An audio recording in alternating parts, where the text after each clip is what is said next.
Okay, ladies and gentlemen, I want to get into problem number 4. Problem number 4, okay? So that's this guy here, problem number 4, and this is on worksheet 11.2. Has a lot of stuff to it, so let's get into it. All right, first things first. 91 kilogram, so here we go. Here is our 91, mass 1, 91 kilograms player. On the ice, velocity 5.5 meters per second. Okay? Another hockey player, equal mass. I know he doesn't look equal, but he is. Mass 2, 91 kilograms. And his velocity, we'll say velocity 2 initial, or before, equals 8.1 meters per second. And this is velocity 1 before. So as you can get the sense, this guy's going faster, so he's going to come up and hit him. Okay? And then they're going to slide off together. The first part wants to know the total kinetic energy of the system, two combined. So, kinetic energy before, well, I've got two objects. So I need to have the kinetic energy of, and I'm just going to keep this, left, right. Kinetic energy of 2 before plus kinetic energy of 1 before. Kinetic energy, we know, is 1/2 mv before squared plus 1/2 mv, this is 2 before, 1 before squared. And now I just put my stuff in. I go, okay, 1/2, 91 kilograms, times the velocity of 2, which is 8.1 meters per second, squared, plus 1/2, 91 kilograms, 5.5 meters per second squared. When I go and I do that, I'm just going to add it all up. I'm going to find out it's 4,400 joules, because energy is in joules. Okay? So all we did is we took the two kinetic energies, add them together. Great. Now it wants to know what's the total momentum. Well, remember, momentum is mass times velocity. So the momentum before, well, there's two objects. It's going to be the momentum of 2 plus the momentum before of 1 before. Well, that's just mv. m1v2 before, m2v2 before, plus m1v1 before. And remember, I'm just doing this to keep it straight with what I have with the picture, because that picture is so important. 91 kilograms times the 8.1 meters per second plus 91 kilograms, 5.5 meters per second. And when we do all that mathematicus, we should find out that this is going to be 1,200 kilograms meters per second. Okay?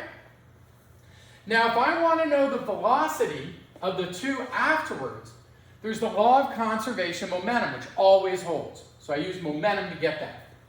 So I'm going to go, remember, momentum before, or initial, equals momentum after.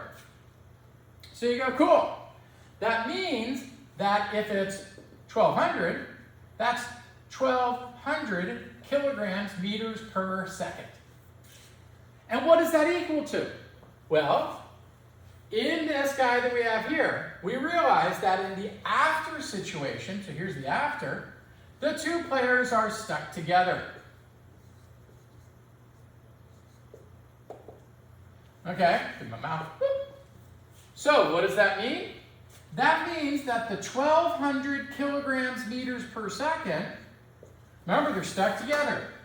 So that's going to be m1 plus m2 times v1, after. I know that these are both 91 kilograms.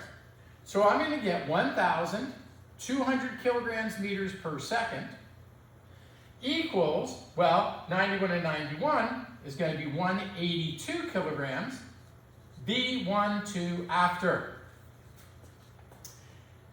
Then I'm going to take this, take that guy, divide there. 1, 2 after is going to equal 6.6 meters per second. Okay? Now, that's what the velocity, in a sense, should be. But I want to know how much kinetic energy is decreased in the collision. So we're saying the velocity is 6.6 meters per second. I'm going to lift this up just a little bit so we can get this fast a little bit there. So, what do I know? I know that the final velocity here, 1, 2 after, is the 6.6, 6 meters per second. Now I want to know the kinetic energy decrease. This is an inelastic collision. They've stuck together, so it's an inelastic collision. And so I'm going to lose some kinetic energy.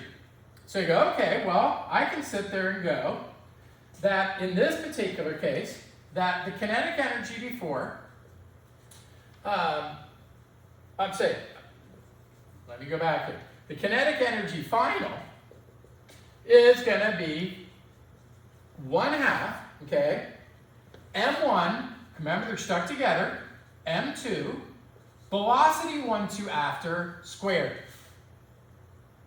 All right, so that's going to be 1/2, both of these are 91, so it's going to be 182 kilograms, times the velocity of 1, 2 after. Remember, that's the 6.6 meters per second squared. When I do all of that work, I'm going to find out that it's 4,000 joules. But the question now is, how much is it decreased? Well, remember, we did the kinetic energy at the beginning, and it was 4,400 joules. So the change in kinetic energy is going to be kinetic energy final minus kinetic energy initial, which is going to be 4,000 joules minus 4,400 joules. And you can figure that out, negative 400 joules. So let's stop for a second. First part, total kinetic energy of the system. We just add them together, do the kinetic energies of both, and you go and you add those together, okay? So that's that guy there. Kinetic energy for both at the beginning. Want the momentum? Awesome, you can get that too. And then from that, you can get the velocity. Remember, the law of conservation of momentum states that momentum's not going to get lost, so you can get the velocity. And we figured out the velocity was 6.6. And then we can use that velocity to go and figure out the final kinetic energy. And then from there, you can subtract the two, as we did, to find out that the system change is here. Okay? So that's what we're looking at. And you want to go and you want to be able to check them and do this. Okay? So that's the solution for that particular problem. Thank you very much.